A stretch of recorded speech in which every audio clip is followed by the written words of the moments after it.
3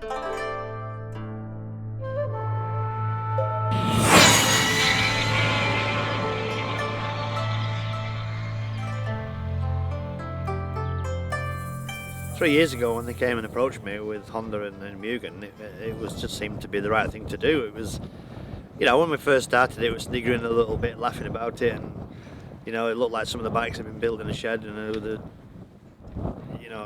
couple of car batteries and a few electric motors jammed in it. But I mean, if you look at that, the Mugen Shinden, which is the fourth evolution of it, it's a MotoGP bike basically with a electric motor in it. So it's just been fun. It's been challenging. It's been slightly different direction for me. It's an extra ride at the TT. Dead privileged to ride it. Really, it's probably the most exotic, trickiest electric bike in the world. So why would you not want to ride it? There's been a few people sort of sniggering at it and saying, "Oh, it's electric. It's this, that, and the other." But we did 117.3 mile an hour last year on it. So it was a TT win that I'll take. So.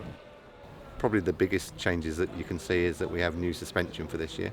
We have some very much prototype Showa suspension. The front forks, I believe, have never been raced on a circuit before, but they're quite common in motocross, which is the single function fork where the hydraulics are in one leg and the mechanicals are in the other leg.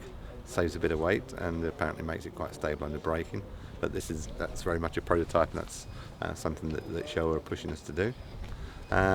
We have a new compounder tyre as well from Dunlop, so that should give us a bit more grip on the tyre as well. We have new rear brake caliper.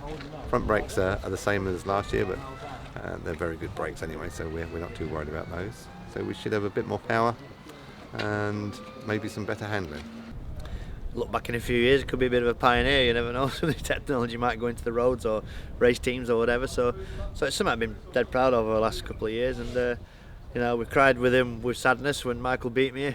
Rutter beat us a couple of times, and then cried with happiness last year. And so it's fun, it's different, it's new. I'm all for it. I think we astonished ourselves a bit last year. We set ourselves a target of 115 and broke 117. For sure, the target this year is to go faster, and there will be a bit more competition in the race as well, but we'll always push ourselves to go faster.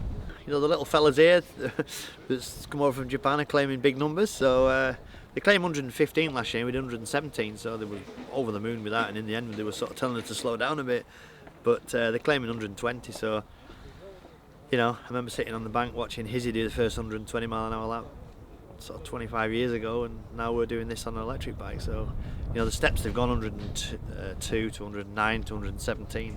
If they keep going at that steps, I don't know where it's going to end up, but time will tell. I mean, Bruce he's up for it. I don't think last year he was quite up for it. He didn't get out of bed on the right side last year, so I sort of got the better of him. But if he gets out of bed on the right side, he's going to take some beating. And I think this Americans are bringing some trick bike with William Dunlop and young Lee Johnson, a couple of lightweight jockeys. They're going to be fast in a straight line, I'm sure. So we just need a bit of competition, to need a few more bikes in there to give us a run for our money. But when you're on the best bike, it's great, and we're on the best bike at the moment, so it's cool.